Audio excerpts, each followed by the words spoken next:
መዘክረ ሕይወት ምዕራፍ 12 በእውነተኛ ታሪክ ላይ የተደረሰ መጽሐፍ። ደራሲ ይላቅ ሻረው።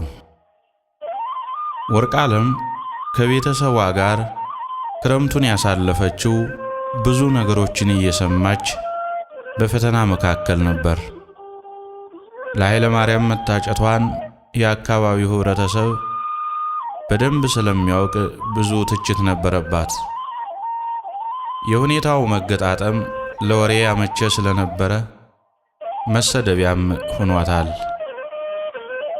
የሁለቱ አባወራዎች መገዳደል ሳያንስ ደግሞ የኃይለ ማርያም ጠፍቶ መቅረት ወርቅዓለምን በአሽሙር እድለ ቢስ እያሉ ስለሚሰድዋት ክረምቱ አልፎ ወደ ሥራ ቦታዋ ነፋስ መውጫ ከተማ እስከምትሄድ ድረስ በጣም ቸኩላለች።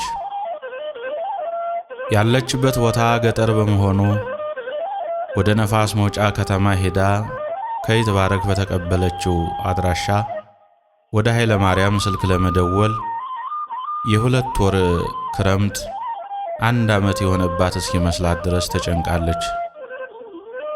ወርቅዓለምና ኃይለ ማርያም ቤተሰብ በጣም ቅርብ ለቅርብ ስለሆኑ ያስጨንቃት የነበረው ዳግም ቤተሰብ ይገዳደል ይሆን የሚለው ፍርሃት ነበር። ነገር ግን የሀገር ሽማግሌዎች ሁለተኛ ይህንን ያደረገ ከማህበራዊ ኑሮና ከእድር ከማንኛውም ነገር መወገድና መገለል አለበት ብለው የ5 አድባራት የሀገር ሽማግሌዎችና ታላላቅ ካህናት በተገኙበት መሳሪያቸውን መሬት ላይ አጋድመው በሀገሩ ባህል በላዩ ላይ የተራመዱ ቃለ መሐላ ስለፈጸሙ የማያዳግም የመጨረሻ እርቅ ስለታረቁ ጉዳዩ ብዙም አያሰጋትም ነበረ። ወርቅዓለም በቤተሰብ በኩል ጥል ሊፈጠር እንደማይችል ብትረዳም የኃይለ ማርያም ቤተሰብ ጥል ፈላጊዎችና ጥልን ስራዬ ብለው ስለሚሄዱ ትሰጋ ነበር።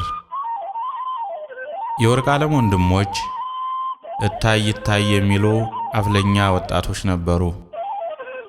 ሁኔታው ለጊዜው ዝም ያለ ቢመስልም ወደፊት ነገሩ ከተነሳ ማንም ሊያበርደው እንደማይችልና የተቀጣጠለ የበረሃ የሰደድ እሳት እንደሚሆን ስለገመተች በፍጥነት ኃይለ ማርያምን አፈላልጋ አግኝታ በውሳኔው መስማማት እንዳለባት ወርቅዓለም አምናለች። ሀገሩ ወይም አካባቢው ከሸፈተና ብቀላ ካሰበ ማንም ሊዳኘው የማይችል ከባድ ሕዝብ መሆኑን ታውቃለች። የመንግስት አካል ከሚዳኘው ይልቅ የሀገር ሽማግሌን እርቅ፣ የካህንን ቃልና ግዝት ያከብራል። ወርቅዓለም ሳይቃጠል በቅጠል እንዲሉ ከወዲሁ ለብዙ ዘመናት ታፈቅረው የነበረውን ኃይለ ማርያምን ስለ ሁኔታው አስረድታ አንተና በእኔ ምክንያት ቤተሰቦቻችን መጨራረስ የለባቸውም፣ በአባትህና በአባቴ ሞት ይብቃ ብላ የዘደየደችው መላ መማር ይሉሃል ይሄ ነው የሚያሰኝ ጥበብ የታከለበት አርቆ አሳቢነት ነበር። ክረምቱ አልፎ ወደ ነፋስ መውጫ ከተማ ወደ ሥራ ቦታዋ በደረሰች በሁለተኛው ቀን ይትባረክ በሰጣት ስልክ ቁጥር ወደ ኃይለ ማርያም ለመደወል ካሰበች በኋላ አንድ ነገር ትዝ አላት። በመጀመሪያ ወደ ኃይለ ማርያም ከመደወሏ በፊት ይትባረክን ጠይቃ ማረጋገጥ ፈለገች። የሁለቱን መገናኘት ደግሞ ይትባረክ እጅግ ይናፍቀው ነበር። ምክንያቱም መበቃቀሉ ከመጣ ይትባረክንም ስለሚጨምረው ነገሩን በአጭር ለማስቀረት የመሃል ዳኛ ሆኖ ሁለቱን ማቀራረብና ማገናኘት ያለበት እርሱ ነበረ። ይትባረክ ለሷ ሲል መስዋዕት ሊከፍልላት እንደሚችል በረፍት ሰዓት ወደ ቤተሰቦቻቸው ሲመጡ ክረምቱን ቃል ስለገባላት ተማምናበታለች። ወደ ይትባረክ ለመደወል ቸር ወሬ ያሰማኝ ብላ ተነሳች። ከጧቱ 4 ሰዓት ተኩል ሆኗል። ወደ ነፋስ መውጫ አስቻ ቅዱስ ሚካኤል ቤተክርስቲያን ገሰገሰች። በግንባሯ ተደፍታ ረጅም ሰዓት አነባች። ዓይኗ እስከሚቀላ ድረስ ከልቧ ተንሰቀሰቀች። ራሷን ለማረጋጋትም ሙከራ ካደረገች በኋላ ተነስታ ስልኳን መነካካት ጀመረች። ከቤተ ክርስቲያኑ ፊት ለፊት ያለውን ትልቅ የጽድ ዛፍ ተደግፋ ወደ ይትባረክ ስልክ ደወለች። ወዲያውም ስልኩ ጠራላት። ወርቅዓለም ብርክ ያዛት። ደነገጠች። ከደወለች በኋላ መዝጋቱ በጣም ስለከበዳት እንጂ ሰውነቷ ይንቀጠቀጥ ነበር። በጣም ፈርታለች። ሞባይሉ እየጠራ ነው፣ ነገር ግን አይነሳም። ጥሪውን እስከሚጨርስ ድረስ ጠበቀችውና ከዛፉ ስር ተቀመጠች። ሁለተኛ ግን ደግማ ልትደውል አልፈለገችም። የደወሉላቸው ደንበኛ ጥሪው አይመልስም አለ። ነገሩ የተበላሸ ይትባረክ የቀለደባት መስሎ ስለታያት ዛፉን እንደተደገፈች ሐሳብ ውስጥ ገባች። ይትባረክ ለማስተማር ገብቶ ስለነበረ ሞባይሉን ድምፅ አልባ አድርጎት ነበረ። ራሷን አረጋግታ ከተወሰኑ ደቂቃዎች በኋላ ወደ ቤቷ ተመለሰች። ከቤተ ክርስቲያኑ ትንሽ ወረድ እንዳለች ስልኳ ጮኸ። የይትባረክ ስልክ ነበር። እየፈራችና እየደነገጠች ስልኩን አነሳችው። በጣም ይቅርታ፣ እያስተማርኩኝ ነበረ። ስልኩን ሳይለንት አድርጌው ነበረ አለ። የይቅርታ ቃላቱን ይትባረክ እየደረደረ። ነገሩ እሷ እንዳሰበችው አልነበረ። አዲስ ዜና ይነግራትና ያስደስታት ጀመረ። ወርቅዬ፣ ወደ ኃይለ ማርያም በቀጥታ ደውይ፣ ማግኘት ትችያለሽ። አሁኑኑ ደውይ፣ ቤት ነው ያለው አለ ደስታ በተሞላበት ንግግር። ወርቅዓለም አላመነችም። የሰማይ ቤቷ የተከፈተላት መስሎ ታያት። የምትጨብጠውን ነገር አጣች። ተመልሳም ወደ ቅዱስ ሚካኤል ቤተክርስቲያን ሄደች። የማታውቀውንና የ10 ዓመት ልጅ እያለች የታጨላትን እጮኛዋን ኃይለ ማርያምን ከ17 ዓመት በኋላ ድምፁን ልትሰማው ነው። በስም እንጂ በአካል አታውቀው ነበር። ይትባረክ አሁንም መላልሶ እየደወለ ነው። ወርቅዬ፣ ነገሩን እኔ አናግሬ ጨርሻለሁ። አንቺ አትፍሪ፣ ደውለሽ ብቻ ማናገር ነው የሚጠበቅብሽ አለ። የልብ ጉልበትና ድፍረት እንድታገኝ እያበረታታት። ወርቅዓለም እየፈራችና እየተንቀጠቀጠች ስልክ ቁጥሮቹን ለመንካት ጣቶቿ እየተንዘፈዘፉ ወደ ኃይለ ማርያም ደወለች። በፍጥነትም ስልኩ ጠራላትና የምትናገረው ጠፋባት። በድጋሚም ራሷን ካረጋጋሽ በኋላ መልሳ ደወለች። ኃይለ ማርያም ከተወሰነ የስልክ ጥሪ በኋላ ዘና ብሎ አሎ ማልበል አለ። ያነበው የነበረውን መጽሐፍ ጠረጴዛ ላይ አስቀምጦ ወርቅዓለም ሳትዘገይ ማንነቷን ገለጠች።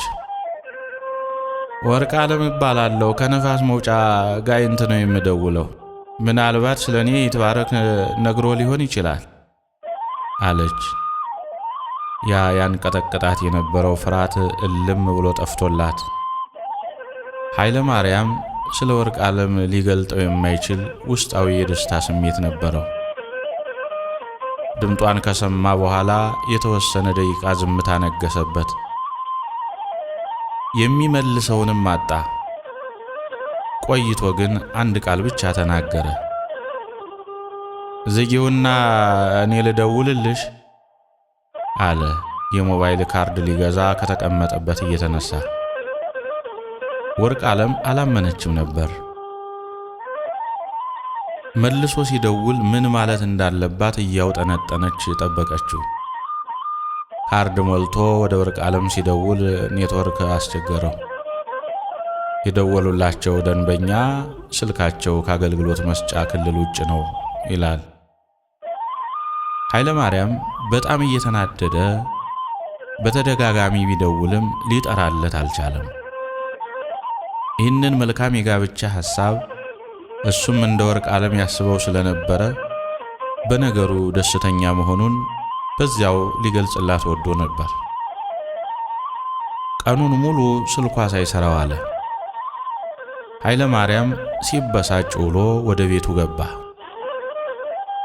አልጋው ላይ ጋደም እንዳለ ሞባይሉ ላይ በአማርኛ የተጻፈ መልእክት ደረሰው። ከወርቅ ዓለም የተላከ ነበር። ኃይለ ማርያም ከልቤ ያስብሃለሁ። ስላንተ ሳላስብ ውዬም አድሬም አላውቅም። እኔ እናንተ መስዋዕት ከፍለን ቤተሰቦቻችን ከበቀላ እናድን የሚል መልእክት ነበረ። በእርጋታም መልእክቱን ካነበበ በኋላ ኃይለ ማርያም ወደ ቤተሰብ ማሰብ ጀመረ። በችኮላ እራቱን ሳይበላ አልጋው ላይ ጋደም ብሎ የቤቱን ጣራ እየተመለከተ በሐሳብ ነጎደ። ስልኩን ከፊት ለፊቱ ጠረጴዛ ላይ አንስቶ ወደ ወርቅ ዓለም መደወል ጀመረ። ወርቅ ዓለም ለኃይለ ማርያም መልእክት ከላከች በኋላ ስልኳን ዘግታለች። ኃይለ ማርያምን ካናገረች በኋላ በቀጥታ ወደ የኔታ ዘራ ዳዊት ሄዳለች። የኔታ ዘራ ዳዊት ወርቅ ዓለምን በጣም መክረዋት ነበር። እንደ እምነትሽ ይደረግልሻል፣ በዚህም ዘመን እንኳን 15 ዓመት 1 ዓመት እጮኛውን ማን ይጠብቃል ብለው መክረዋት ስለነበር የኃይለ ማርያምን መገኘት ለማብሰር ስልኳን ዝግ አድርጋ ወደ የኔታ ዘራ ዳዊት ጎራ ብላ ነበር። ይትባረክም ደጋግሞ ቢደውልላት ስልኳ ሊጠራ አልቻለም። በሁለተኛው ቀን ቅዳሜ መስከረም 7 የሥላሴ ዕለት ነፋስ መውጫ የከተማው አናት ላይ የሚገኘው ቅድስት ሥላሴ ቤተክርስቲያን አስቀድሳ ወደ ቤቷ ስትመለስ ድንገት ስልኳ ጠራ። ወርቅ ዓለም ስልኩን አነሳች። ሃሎ ኃይለ ማርያም አለች። እሱም ሃሎ ኃይለ ማርያም ነኝ አለ ኮራ ጀነን ብሎ። አንደበቷ እየተሳሰረ መናገር አቃታት። አንድ ቃል ብቻ ደህና ነህ ብላ እሱ የሚናገረውን ብቻ ማዳመጥ ፈለገች። እሱ የሚለውን ብቻ እንጂ እሷ መልሳ መልስ ልትሰጥ አልቻለችም። የላክሽው መልእክት ደርሶኛል፣ በጣም ደስ ብሎኛል፣ ግን ከልብሽ ነው አለ። ወርቅ ዓለም የምትለውን ለመስማት ጆሮውን አቀንቶ በመጠበቅ ወርቅ ዓለም በቅዱስ ሚካኤል ስም ማለችለት። ደግሞ የምትወደው ታቦት ማን ነው? በእርሱም ከፈለክ ልምልልህ እችላለሁ እያለች ቅንነትና ደስታ በተሞላበት ንግግር አናገረችው። ኃይለ ማርያም ንግግሯን አልተጠራጠረውም። በጣም ደስ ይለኛል፣ እውነተኛ ከሆንሽ ወይ አንቺ ነይ ወይ እኔ ልምጣና በቤተ ክርስቲያን ፊት ቃል እንግባ ሲላት ወርቅ ዓለም ደስታውን አልቻለችውም። ስልኩን በይሁንታ ዘግታ በጧት ወደ እርሱ እንደምትመጣ ነገረችው። ችግር እንኳ ቢፈጠር ይትባረክ ስላለ በዛውም ለመተዋወቅ ይረዳት ዘንድ ሲነጋ በጧት ተነስታ ወደ ባህር ዳር ገሰገሰች። ወረታ ከተማ ስትደርስ መኪና ተበላሽቶ ቆሞ ስለነበረ ወደ ይትባረክ ደውላ መናኸሪያ እንዲጠብቃት ነገረችው። ይትባረክ የወርቅ ዓለምን መምጣት ሲሰማ ለኃይለ ማርያም ደውሎ ወደ እርሱ ቤት እንዲመጣ አድርጎታል። ይትባረክ የተከራየው የመምህራን መኖሪያ ስለሆነ ቤቱ ሰፊ ነበር። ኃይለ ማርያም የሚኖርበት ቤት ጠባብና ለእንግዳ የማይመች ስለሆነ ወደ ይትባረክ ቤት ሄደ። የይትባረክ ቤቱ ጊዮርጊስ ቤተክርስቲያን አካባቢ ስለነበረ ለመናኸሪያው ቅርብ ነው። ይትባረክ ለቤት ሰራተኛው እንግዳ የሚቀበልበት ወይም እንግዳ እንደሚመጣበት ነግሮ ለመስተንግዶ የሚሆን ነገሮችን ገዛዝቶ ለሰራተኛዋ ሰጥቷት ወደ መናኸሪያ መንገዱን ቀጠለ። ይትባረክ ዘገይቶ ስለነበር ለመድረስ ትንሽ ሲቀረው ወርቅ ዓለም መድረሷን ደወለችለት። መናኸሪያው ብዙም ግራ ስለማያጋባ ወርቅ ዓለም አልተደናገጠችም ነበር። በሩ ላይ እንድትጠብቀው ነግራው ነበር። ይትባረክ በፍጥነት እየተራመደ የመናኸሪያውን በር እየተመለከተ ወደ ውስጥ ሊገባ ሲል እሷ ቀድማ ደርሳ እያየችው ስለነበር ከኋላ ሆና ጀርባውን ነካ አደረገችው። ይትባረክ ወርቅ ዓለምን እቅፍ አድርጎ ስሟት ከመናኸሪያ ወጥተው ፊት ለፊት ያለው ካፍቴሪያ ትንሽ አረፍ ብለው እየተጫወቱ ቆዩ። ሮሃማ ካፍቴሪያ ሻይ ጠጥተው ትንሽ አውርተው ተረጋጉ። ኃይለ ማርያምስ አለች። ወርቅ ዓለም ይትባረክ አውቆ የደበቀው መስሏት ቀኝና ግራዋን እየተመለከተች ያንቺን መምጣት እየጠበቀ ነው። ቤት ነው ያለው። ምን ነው? ምን ፈልገሽ ነው? ለማየት ጓጉተሽ ነው አለ እንደ መሳቅ ነገር ጥርሶቹን ገለጥ አድርጎ። ወርቅ ዓለም ኃይለ ማርያምን ለማየት ልቧ በጣም ጓጉቷል። ከካፍቴሪያው ተነስተው ይትባረክ የልብስ ሻንጣዋን በጀርባው ተሸክሞ ወደ ቤት ቀጠሉ። ኃይለ ማርያም ከይትባረክ ቤት የመሬት ፍራሽ ላይ ጋደም ብሎ የቅዱሳት ገዳማትን መንፈሳዊ ፊልም እየተመለከተ ነው። ወርቅ ዓለምና ይትባረክ ይመጣሉ ብሎ ባልጠበቀበት ሰዓት በሩ ወዲያውኑ ተንኳኳ።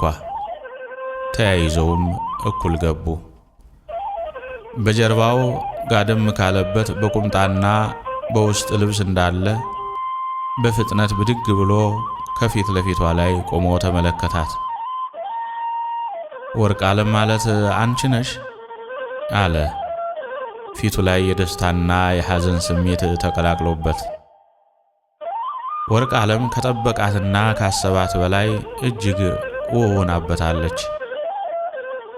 የኋላውን ታሪክ በሐሳቡ ሊመለስበት ካለ በኋላ ባለ ታሪኳ ልጅ ከፊት ለፊቱ መቆሟን ተመለከተ። ከግር ጥፍሯ እስከ ራስ ፀጉሯ ድረስ ተመለከታት። ስምን መልአክ ያወጣዋል የሚባለው ለካ እውነት ነው። እውነትም ወርቅ ዓለም ወርቅ ነሽ አለ እንባው በጉንጮቹ መካከል እየወረደ። ወርቅ ዓለምም ኃይለ ማርያምን በፎቶ ካየችው በላይ በአካል ስትመለከተው በውስጧ ተስሎባታል። ድሮ የተወራለት ውበቱ ዛሬም ያምራል። የልቤን ምኞት የሐሳቤን ፍላጎት አምላኬ የሰጠኝ ማለት ነው አለች በሐሳቧ። ሁለቱም ሐሳብ ለሐሳብ ተዋደዱ፣ ቀልብ ለቀልብ ተዛመዱ፣ ፍላጎት ለፍላጎት ተዋሃዱ። ይትባረክ ሻንጣዋን በጀርባው እንዳዘለ ከኋላቸው ቆሞ በመገረም ያያቸዋል። ያልሞተ ሰው ይገናኛል አለ እንዲሰማት ለኃይለ ማርያም በግንባሩ ምልክት እየሰጠው። ይትባረክ ከወርቅ ዓለምና ከኃይለ ማርያም ይልቅ እርሱ ይደሰት ነበር። አትሳሳሙም እንዴ አለ አይን አይናቸውን እየተመለከተ። ኃይለ ማርያም አንገቷን እቅፍ አድርጎ ወደ ደረቱ አስጠግቶ ሳማት። ተያይዘውም ተላቀሱ። እንባቸው አልቆም እስከሚል ድረስ አወረዱት። ታሪኩ ከጀመረበት የልጅነት ጊዜና የአባቶቻቸውን ሞትም ሁለቱም እያስታወሱ እስከሚበቃቸው ተላቀሱ። ይትባረክ ሁለቱንም ቁጭ አድርጎ ለተወሰነ ደቂቃ ምክሩን ቀጠለ። ለረጅም ጊዜም ኃይለ ማርያምን በመጠየቅና ያለበትን በማፈላለግ ይደክም የነበረ እርሱ ስለነበረ ለወርቅ ዓለም ይነግራታል። እናንተ የተማራችሁ ሰዎች ናችሁ፣ እንድትገናኙ ያደረገ እግዚአብሔር ነው፣ ሰው ምክንያት እንጂ አያገናኝም እያለ በተቻለው አቅምና መጠን ከመከራቸው በኋላ የሚበላ ምሳ አቀረበላቸው። ኃይለ ማርያም በሁኔታው መገረሙን አላቆመም። ንግግሩን ቀጠለ። እኛ እግዚአብሔር ሲፈቅድ ልንገናኝ እነሱ ተገዳደሉ፣ ይገርማል አለ። አብረው እንዳደጉና እንደተላመዱ ሆነው በደቂቃ ውህደትና አንድነት ፈጥረዋል።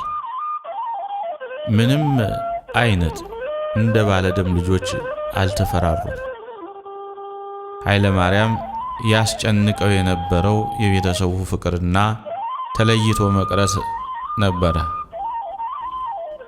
ይችን የመሰለች ቆንጆ ካገኘ በኋላ ግን በሕይወቱ እግዚአብሔርን እያመሰገነ በጸጋ ሊኖር እንደሚችል ከራሱ ጋር ይማከራል። የሁለቱም ፍላጎት የውስጣቸውን ስሜት የሚናገሩት ቃላታቸው ይገልጸው ነበር። ለመላመድ ጊዜ የሚፈጅባቸው አልሆኑም። በውበቷ የተማረከው ኃይለ ማርያም ለወርቅ ዓለም ድሮ የነበረውን ታሪክ ይዘረዝርላታል። አንቺ 10 ዓመት ልጅ ሳለሽ ነበር ልንጋባ ቤተሰቦቻችን በእኔና ባንቺ የተስማሙብን። እኔም ያን ጊዜ የ16 ዓመት ልጅ ነበርኩ። ገና ቅኔ እንደተቀኘሁ ነበር። ከቤተሰብ ፈቃድ ላለመውጣት ስል እሺ ብያቸው ነበር። አንቺ 10 ዓመት እኔ 16 ዓመት ልጆች ሆነን ብንጋባ ኖሮ እስካሁን የልጆች አባትና እናት ሆነን ቤቱን ልጅ በልጅ አድርገነው ነበር አለ። ከወጡ አጥቅሶ በትንሹ የያዛትን ጉርሻ እያጎረሳት።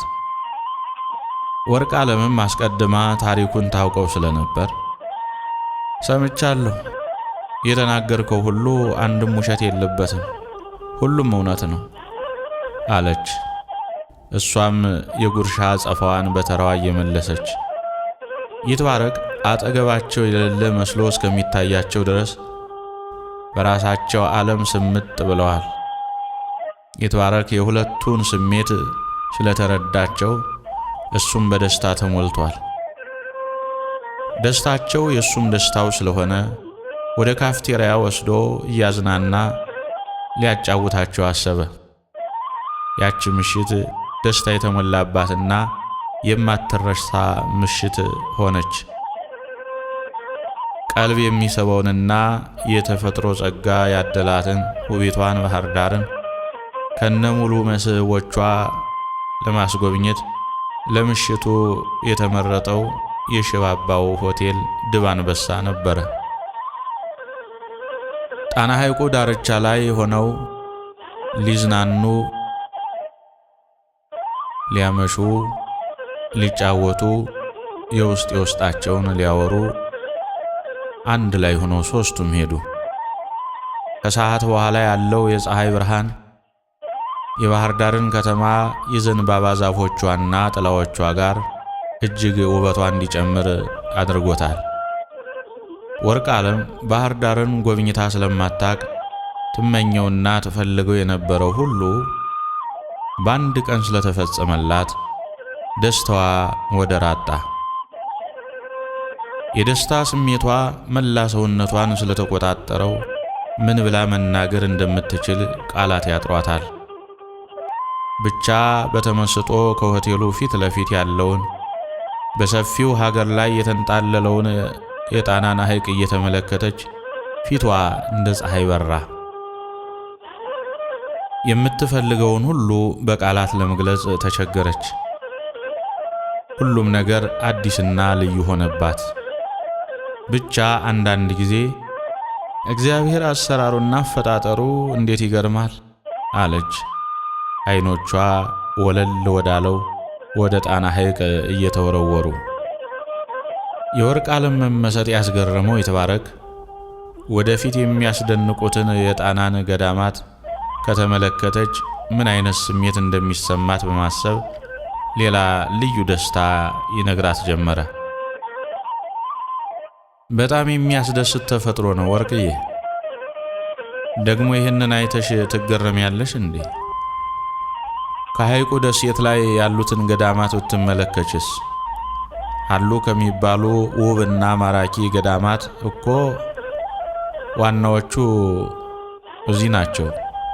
ጥንታውያን ገዳማት ጣና ሐይቅ ላይ መኖራቸውን እንዴት እስካሁን ድረስ አታውቂም?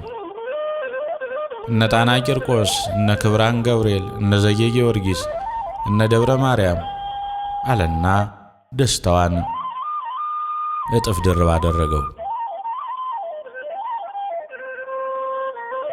ወርቅዓለም ከዚህ የበለጠ አይታ ስለማታውቅ ደስታዋ የመጨረሻ መስሏታል። ይትባረክ ግን በደሴቶቹ ላይ ያሉትን ገዳማት ካስጎበኛት የበለጠ እንደምትደሰት አውቋል። ወርቅዬ፣ ነገ ወደ ደሴቶቹ አብረን ብንሄድስ? ገዳማቱን በውስጡ ያሉትን መንፈሳዊና ታሪካዊ ቅርሶች ስትመለከች ምን ያህል እንደምትደሰች ልነግርሽ አልችልም አለ። በውስጧ የተሰማትን ደስታ በፈገግታዋ በፊቷ መፍካት እየተመለከተ። ኃይለ ማርያምም በአንደበቱ አልተናገረውም እንጂ ይህንን ሐሳብ ይጋራው ነበር። ጭንቅላቱን እየነቀነቀ እኔም ውስጤ እያሰበው ነው የተናገርከው ወርቅዬ፣ ደስታሽ የመጨረሻ ደስተኛ የሚሆነው ነገ ገዳማቱን ስትመለከች ነው። እግዚአብሔር ሥራህ ግሩም ነው የምትይበት ቀን ነገ ይሆናል አለ። የሚመጣውን ኮካ ከነጠርሙሱ የሚጠጣውን ኮካ ከነጠርሙሱ በእጁ ጨብጦ። ሰዓቱ ሳያውቁት ሄዷል። ይትባረክ የጋበዛቸውን ለስላሳ እየተጎነጩ ነው። ከ8 ሰዓት እስከ 11 ሰዓት ተኩል ተቀምጠዋል። ነገር ግን ለሰከንድ እንኳን የተቀመጡ ሳይመስላቸው ፀሐይዋ ወደ ማደሪያዋ ለመጥለቅ ትንሽ ቀርቷታል። የፀሐይዋ ጨረር የጣና ሐይቅ ላይ እንደ መስታወት ታንጸባርቃለች። ከሐይቁ ላይ ያረፈው የፀሐዩ ነጸብራቅ በሙሉ አይን ለማየት ይከብዳል። ወርቅዓለም ቅዝቃዜ ስለተሰማት ወደ ቤታቸው እንዲገቡ ፈለገች። ትንሽ ቀዝቀዝ ይላል በል ትንሽ ቀዝቀዝ ይላል በል አለች። የእጅ ሰዓቷን እየተመለከተችና ከተቀመጠችበት እንዲነሱ ይትባረክን በዓይኗ የንሂድ ምልክት እየሰጠችው። የባህር ዳር ከተማ ከ10 ሰዓት በኋላ መጠነኛ ቅዝቃዜ አለው። ለነገ ቀጠሯቸውን ይዘው ገዳማቱን ለመጎብኘት ከተቀመጡበት ተነሱ። ይትባረክ የለስላሳውን ሂሳብ ከፍሎ እስከሚወጣ ድረስ ኃይለ ማርያም ለወርቅዓለም ሌዘር ጃኬቱን አለበሳት። እጅ ለእጅም ተያይዘው ከሽባባው ሆቴል ድብ አንበሳ ወጥተው መንገድ ቀጠሉ። ይትባረክ ከኋላ ተከትሎ ደረሰባቸው። ቅዱስ ጊዮርጊስ ቤተ ክርስቲያን ተሳልመን ወደ ቤታችን ንግባ አለ፣ የግራ መስመራቸውን በጣቱ እያመለከተ። ቅዝቃዜው እየበረታ ስለሄደ ጉዟቸውን ፈጠን እንዲያደርጉት በማሰብ ይትባረክ ወደፊት መቅደም ጀመረ። ወደ ቤተ ክርስቲያን ሄደው ጸሎት አድርገው የባህር ዳርን ከተማ በምሽት ንጹሕ አየሯን እየተቀበሉ ወደ ቤታቸው ገቡ። ምሽቱን በደስታ ካሳለፉ በኋላ አንዳንድ ፍሬ ሐሳቦችን መነጋገር ጀመሩ። እሱም ስለ ወርቅዓለም ሥራ ነበር። ድንገት ከሰነበተች በሥራዋ ላይ ችግር እንዳይፈጠር ኃይለ ማርያም ስለሰጋ ነው። ይትባረክ በሙሉ ልብ ሆኖ ወርቅዓለም ወደ ሥራ ቦታዋ እንዳትመለስ ይከራከራል። ካሁን በኋላ ወደ ነፋስ መውጫ ከተማ መሄድ ሊሆን አይችልም። ከዚሁ ባህር ዳር ትቀጠራለች። ይህን የመሰለ ውጤት ይዛማ ወደዛ አትመለስም። ይልቅስ ዕቃዋን ወደዚህ የሚያመጣ ሰው ያስፈልጋል አለ። ወርቅዓለምን የልብ ትርታ ለማወቅ መልሷን እየጠበቀ ኃይለ ማርያም ቆጣ ብሎ ይትባረክን በዓይኑ ገረፈው። በድጋሚም በቃል መለሰለት። እንደዚህም አይሆንም፣ ወደ ሥራ ገበታዋ ተመልሳ መገኘት አለባት። ከዛም ነገሮች ቀስ በቀስ ይከናወናሉ። እንደመጣሽ መቅረት የለባትም አለ ሁለቱንም እየተመለከተ። ይትባረክ ግን እንደዚህ የሚለው በመሃል ክፍተት መፈጠር የለበትም፣ ሁሉም ነገር በአፍላው ይሁን ብሎ ነው። ምናልባት ወርቅ ዓለም ኃይለ ማርያምን አልፈለገኝም ማለት ነው ብላ እንዳታስብም ስለሰጋ ጭምር ነው። ወደ ሥራ ቦታዋ ትሂድ የሚለውን ንግግር ይትባረክ በፍጹም አልወደደውም። እንኳን ይትባረክ ወርቅ ዓለምን ብትሆን ባንደበቷ አውጥታ አትናገረው እንጂ ወደ ጋይንት ነፋስ መውጫ ከተማ መመለስ ልቧ አልፈቀደም። ለደቂቃ እንኳን ከኃይለ ማርያም መለየት እንዳልወደደች ሁኔታዋ ያስታውቅባት ነበር። ነገር ግን አንዳችም መልስ አልመለሰችም። ጸጥ አለች። ኃይለ ማርያምም ቢሆን ወርቅ ዓለምን ጥላቻ ሳይሆን የሥራን ክብርነት ለመግለጽ ብሎ እንጂ ጠልቷት አልነበረም። እንደዚህ እየተባባሉ ስለ ቀደመ ታሪካቸውም እያወሩ እንቅልፍ ባይናቸው ሳይዞር ከሌሊቱ 9 ሰዓት ተኩል ሆኗል። ለነገ ውሎ እንዳይደክማቸው ጥቂትም ቢሆን እንቅልፍ መተኛት አሰቡ። ይትባረክና ኃይለ ማርያም ለሁለት የመሬት ፍራሽ ላይ ሲተኙ፣ ለወርቅ ዓለም ደግሞ አልጋውን ብቻዋን አስረከቧት። ለይስሙላ ዝም ብለው ጋደም አሉ እንጂ አፋቸው ከጨዋታ ልባቸው ከደስታ አልተገታም ነበር። ያቺ ቀን ለኃይለ ማርያምና ለወርቅ ዓለም እንደገና የመወለድ ያህል ስለሆነችባቸው ቢደሰቱም አያስደንቅም። በእነሱ መደሰት ግን ደስታው ወደር የለሽ የሆነው ይትባረክ ነበር። ከተኙም ጨዋታቸው አልተገታም ነበር። በጠዋት ልንሄድ ስለምንችል ትንሽ እንተኛ፣ ጀልባዎቹ ኮንትራት ሊያዙ ይችላሉ አለ ይትባረክ። መተኛት ፈልጎ ሳይሆን ወርቅ ዓለም ስለደከማት ትንሽ እንድታርፍ አስቦ ነበር። ረጅም ሰዓት ስላመሹ እንቅልፍ በኃይለኛው ወሰዳቸው። ሁላቸውም በተኙበት ጎናቸው ሳይዛወሩ ከጠዋቱ 1 ሰዓት ከ20 ሆኗል። በፍጥነት ይትባረክ ተነስቶ ኃይለ ማርያምን ቀሰቀሰው። በጠዋት እንሂድ ተባብለን እንቅልፍ ወሰደን ማለት ነው። ኃይለ ማርያም፣ አንተ ኃይለ ማርያም አለ የለበሰውን ብርድ ልብስ እየሳበ። ይትባረክና ኃይለ ማርያም የሚነጋገሩት ንግግር ወርቅ ዓለምን ከተኛችበት ቀሰቀሳት። እሷም የገዳማቱ ጉብኝት በውስጧ ሲመላለስባት ስላደረና በጧት ካልተነሱ ጀልባዎቹ በኮንትራት እንደሚያዙ ቀድሞ ይትባረክ ስለተናገረ ካልጋው ላይ በፍጥነት ተነሳች። ሁላቸውም ብዙ ሳይቆዩ ተነሱ። ፊታቸውን ታጥበው ወደ ጊዮርጊስ ቤተክርስቲያን ሄዱ። ወርቅ ዓለም ወደ ውስጥ ገብታ ተንበርክካ ትጸልያለች። አይኖቿንም ወደ ላይ አቅንታ ትማጸናለች። ጸሎቷም ከኃይለ ማርያም ፈጣሪ አትለየኝ የሚል ይመስላል። ኃይለ ማርያምና ይትባረክ የቤተ ክርስቲያኑ በር ላይ ቆመው የዘወትር ጸሎት አድርሰው ወርቅ ዓለምን እየጠበቋት ነው። ጸሎቷን ጨርሳ ስትመለስ ተያይዘው ማታ ወዳመሹበት ወደ ሽባባው ሆቴል ድብ አንበሳ አመሩ። ቁርሳቸውን በልተው ጀልባዎቹ ወደሚገኙበት ማንጎ መዝናኛ ቀጠሉ። ጀልባዎቹ ፊት ለፊት ተደርድረዋል። እድል የቀናቸውም ጀልባዎች ኮንትራት ይዘው በጧት ሄደዋል። ወርቅ ዓለም ጀልባዎቹ ሲንሳፈፉ ስትመለከት ደነገጠች።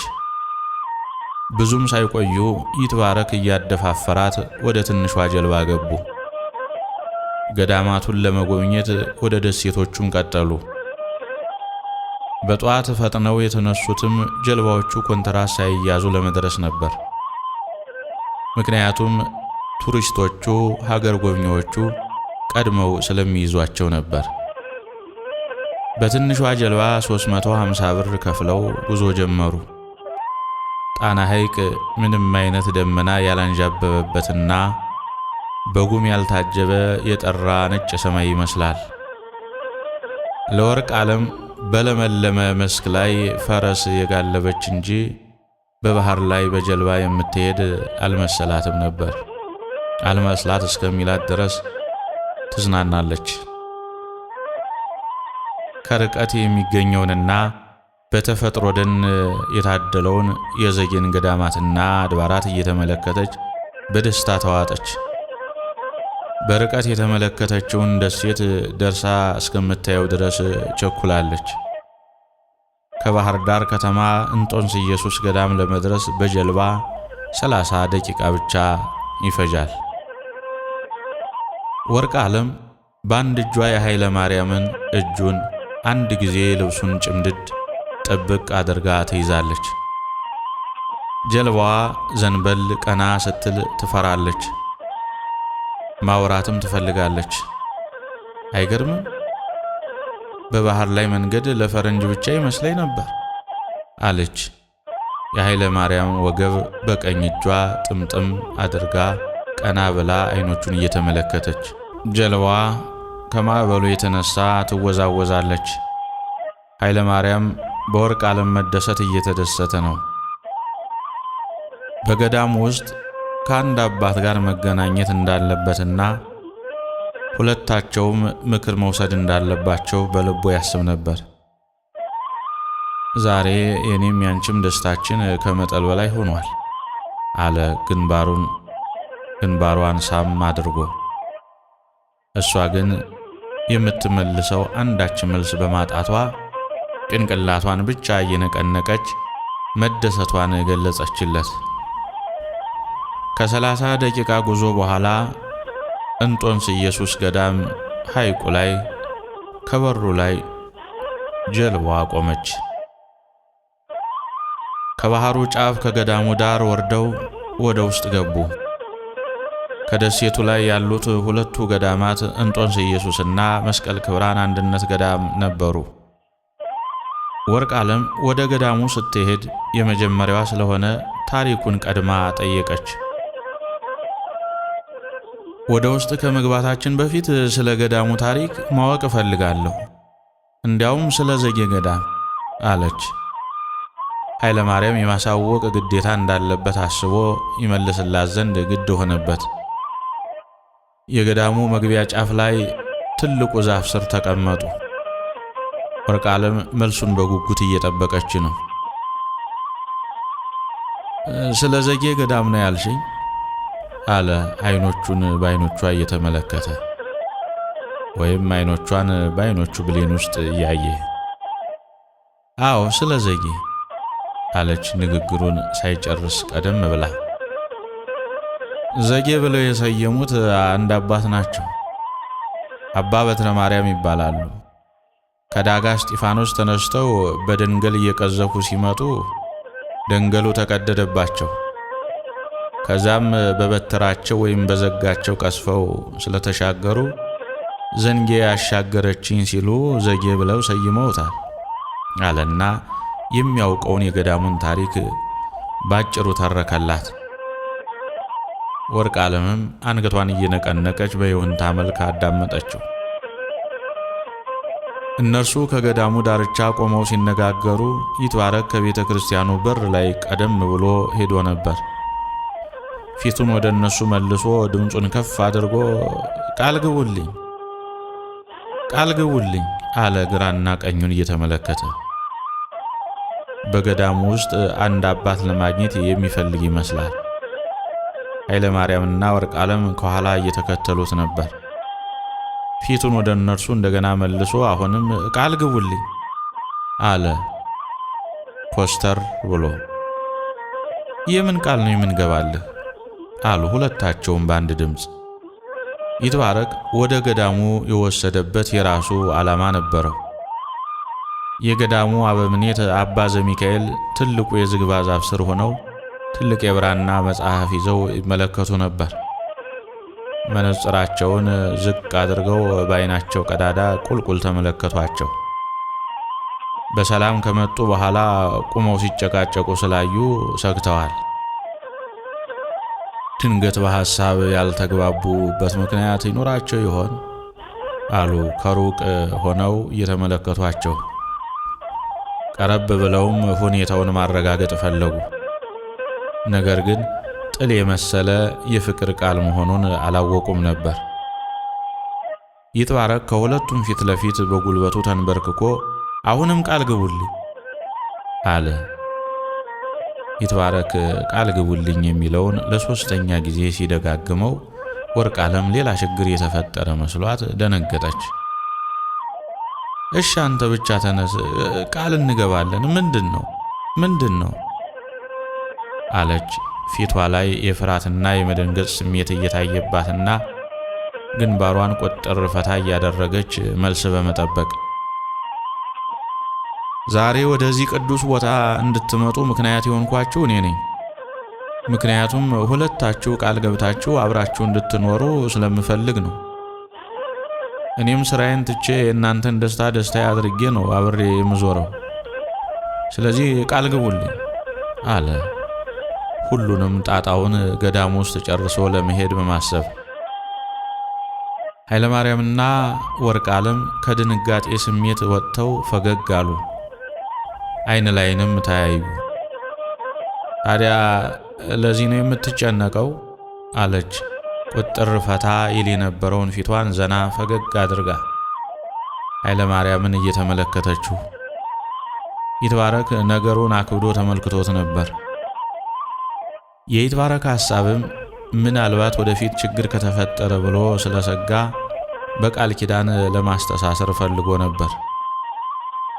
አቶ በዛብህና ግራዝማች ሰንደቁ ሀገር የሚያውቃቸውና የሚዋደዱ ሰዎች ነበሩ።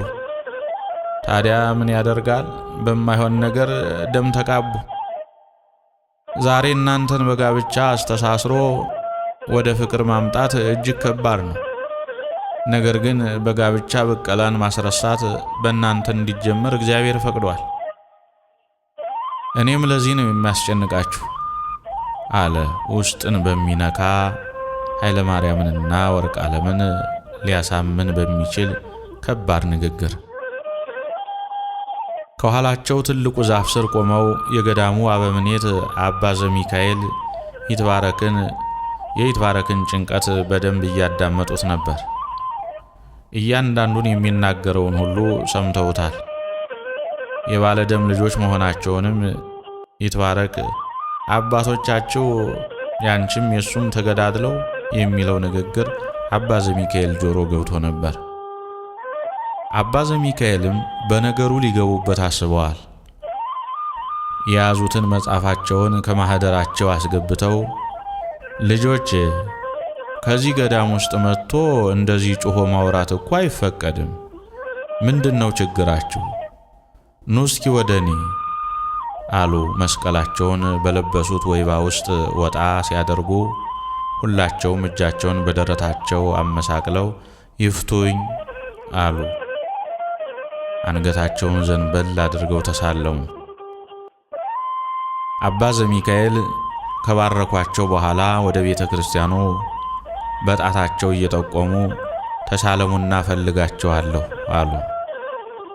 የቤተ ክርስቲያኑን የውጭ በር መቃ ተደግፈው ወርቅዓለም ለሴቶች በተዘጋጀው የጸሎት ቦታ ከታች ቀረች። ይትባረክና ኃይለ ማርያም በስተ ምስራቅ የወንዶች መሳለሚያ ወይም የጸሎት ስፍራ አድርሰው ሳይቆዩ ቶሎ ተመለሱ። ወርቅዓለም ከኋላ የቀረችው እንጦንስ ኢየሱስ ገዳም ሴቶች ስለማይገቡ ነበር። ለሴቶች የራሳቸው የጸሎት ቦታ ከገዳሙ ግርጌ በስተግራ በኩል ተዘጋጅቶላቸዋል። ሁሉም ጸሎታቸውን ከጨረሱ በኋላ ወደ አባ ዘሚካኤል ተመለሱ።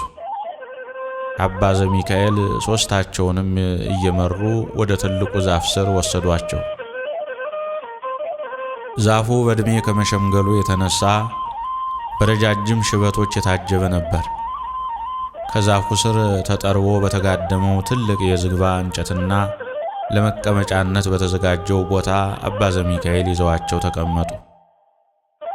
በመጀመሪያ ስለ ገዳማቱ ታሪክ፣ ጣና ላይ ስላሉት ገዳማት ጥንታዊነትና ታሪካዊ አመጣጣቸውን ተረኩላቸው። በኋላም ሊያነጋግሯቸውና የሚያስጨንቃቸውን ሁኔታ ሊያውቁ ወደዱ።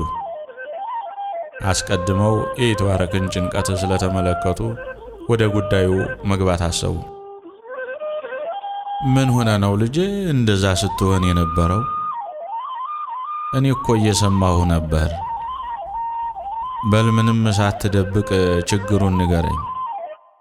ለካህን ምንም የሚደበቅ ምስጢር የለም።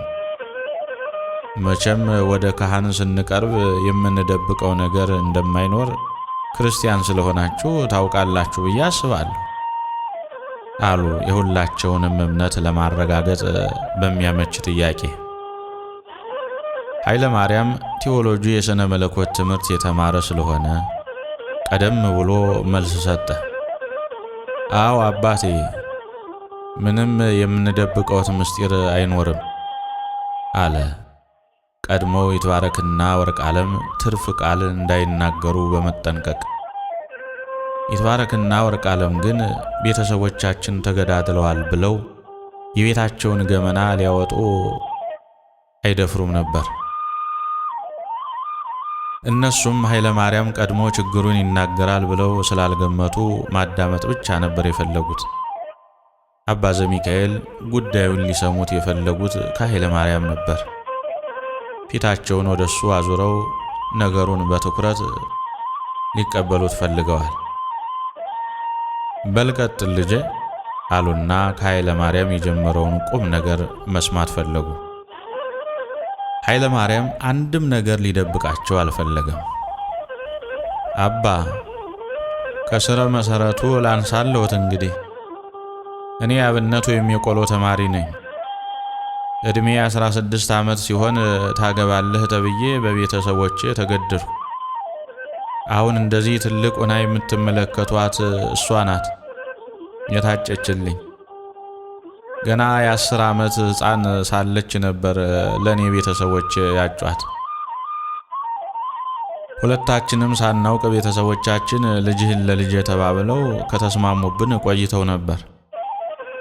እኛ ሳናውቅ እነሱ ጨርሰው ኑሮ አላገባም ብዬ በመጥፋቴ ችግር ተፈጠረ።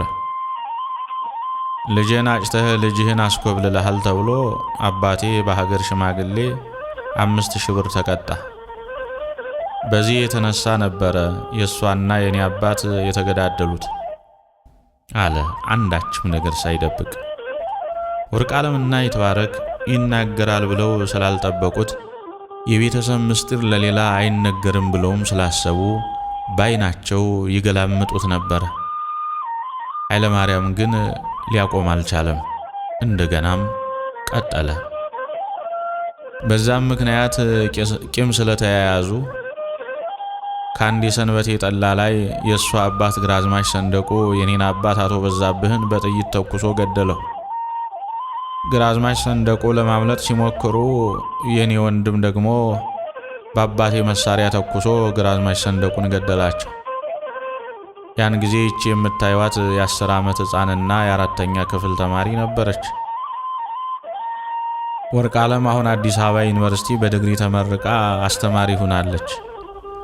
እኔም ቅኔ ተቀኝቼ አቋቋም ለመማር ስሞክር ልብ ድካም በሽታ አለብህ ተብዬ ባለመማሬ በጣም ተናድጄ ድሮ አቋርጬ የነበረውን አስኮላ ትምህርት እንደገና ተምሬ በቅድስት ሥላሴ መንፈሳዊ ኮሌጅ ተመርቄ ባህር ዳር አባይ ማዶ ገብርኤል ይኸው አገለግላለሁ አለ። አባ ዘሚካኤል በሁኔታው አዝነው የአካባቢው ባህል በጣም ተጽዕኖ እንዳለበትና እንዲህ አይነቱ ልማዳዊ ጋብቻ ጎጂ እንደሆነ በአካልም በማህበራዊ ኑሮም በመንፈሳዊ ችግር እንዳለበት በደንብ አድርገው መከሯቸው። ሁለቱም አብረው ለመኖር ለጋብቻም ፈቃደኛ መሆናቸውን ለአባ ዘሚካኤል ገልጠውላቸዋል። ደግሞ እግዚአብሔር ፈቅዶ ከብዙ ዓመት በኋላ ስላገናኛችሁ ያገናኛችሁን አምላክ እንዳታሳዝኑት አደራ ልጆች። እናንተ የተማራችሁ ሰዎች ናችሁ።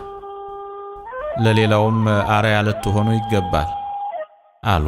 ሁላቸውንም የሚገባውን አባታዊ ምክር ሰጥተው በየ3 ወሩ ወደ ገዳሙ እንዲመጡ ቃል አስገብተው መርቀው በጸሎት አሳረጉ።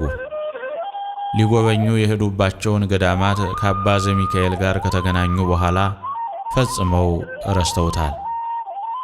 ስለ ገዳማቱም ታሪክ ስለነገሯቸው በሌላ ቀን ሊጎበኙ አስበው አጠገባቸው የነበረውን ክብራን ገብርኤልንና መስቀል ክብራን አንድነት ገዳም ብቻ ጎብኝተው ተመለሱ። ይትባረክ በጣም ስለተደሰተ ለአባ ዘሚካኤል ከኪሱ 500 ብር አውጥቶ በእጃቸው ሊሰጣቸው አሰበ። አባቴ ከደስታዬ ብዛት የተነሳ ነው፣ ይህችን ነገር ለበረከት ተቀበሉኝ፣ እምቢ እንዳይሉኝ እንደው በማርያም አለ እጁን ወደ እሳቸው ዘርግቶ። አባ ዘሚካኤል ሳቅ ብለው ለብቻው እሱንም ምክር ቢጤ ለመስጠት አሰቡ። ይትባረክ ብሩን በእጁ እንደያዘ አባን ተከትሎ ሄደ። አባ ዘሚካኤል እጁን ይዘው ወደ ምስራቅ በር ወሰዱት። ለመነኩሴ ጸሎት አድርጉልኝ ይባላል እንጂ ብር ተቀበሉኝ ይባላል የኔ ልጅ አሉ ሳያስቀየሙት እንደ መሳቅ ነገር ፈገግ ብለው። ብር ሰጥቶ ጸልይልኝ ማለት ጉቦ አይሆንብህም ብለህ ነው ልጄ? ተባረክ፣ አንተ ምንም አላጠፋህም። ይልቅስ እነዚህን ልጆች አንድ ላይ የሚኖሩበትን ሁኔታ አንተ መላ ፍጠር። ጋብቻቸውን በሥርዓተ ቤተ ክርስቲያን እንዲያደርጉ ምከራቸው። ይህንን መገናኘታቸውን የሰማ ምቀኛ ሊኖር ስለሚችል እንዲጠነቀቁ ነገራቸው። ወደ ቤተሰብ ቀድሞ ሄዶ ልጃችሁ የባለደማችሁን ልጅ ልታገባ ነው ካለ የበለጠ ችግር ይፈጠራል። ካንተ በስተቀር ይህንን ጉዳይ ተጋብተው አንድ እስከሚሆኑ ድረስ ማንም ማወቅ የለበትም አሉ። ከቤተ ክርስቲያኑ ትንሽ ዝቅ አድርገው ጀልባ ከቆመችበት ሐይቁ ዳርቻ ሦስታቸውንም ኃይለ ማርያምን፣ ወርቅ ዓለምንና ይትባረክን አንድ ላይ ጸሎት አድርገው በመስቀል ባርከዋቸው በሰላም ሸኟቸው።